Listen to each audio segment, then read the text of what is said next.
page when I turned on the nighttime news the other day. The report said that someone's grandmother had been abused horrifically. Tears begin to race down the miles of my face as they begin to display her eyes, cheeks, neck, and back, bruised by the hand of a teenage assailant trying to rob her of her social security check so he could get his necks fixed on some heroin or crack.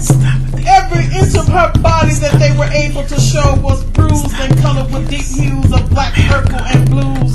She was abused beyond physical recognition, so badly beaten her status was serious condition. And sadly, to add to the madness, she was also sexually abused. This alone made me blow up fuse. I mean, how could someone strike a senior citizen, beat him beyond physical recognition, leave him in serious condition, sexually penetrate them, violating the spirit of history, disrespecting the legacy of our ancestry? You are supposed to look to a grandmother for guidance and conversation and learn from their wisdom.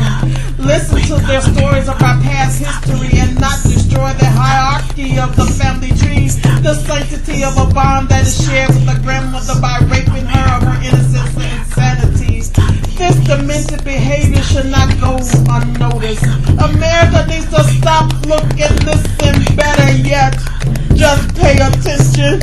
We are losing the anthem of America. We are supposed to be the land of the free and home of the brave, not a country that is birthing savages or nor raising up a flock of the deranged. We need to go back to the old landmark where we were taught to let God be. The love, joy, and peace in our hearts and the strength in our minds. Where the family was taught to eat, pray, and fellowship together and not scatter and fragmented away from one another. The minds of the youth are being stripped away because of lack of a family structure today.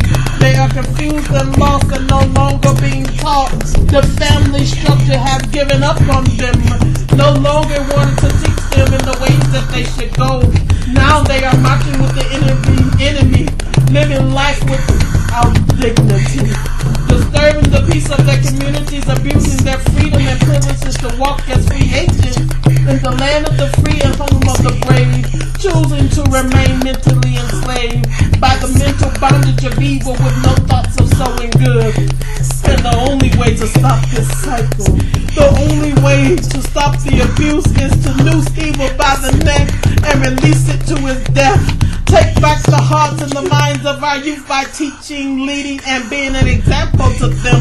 Adapt to change, look back and borrow from the wisdom of our history, our yesterdays, where we appreciated the wholesomeness of life and where we consistently look to the Almighty to lead us and guide us, marching to fight for what was right.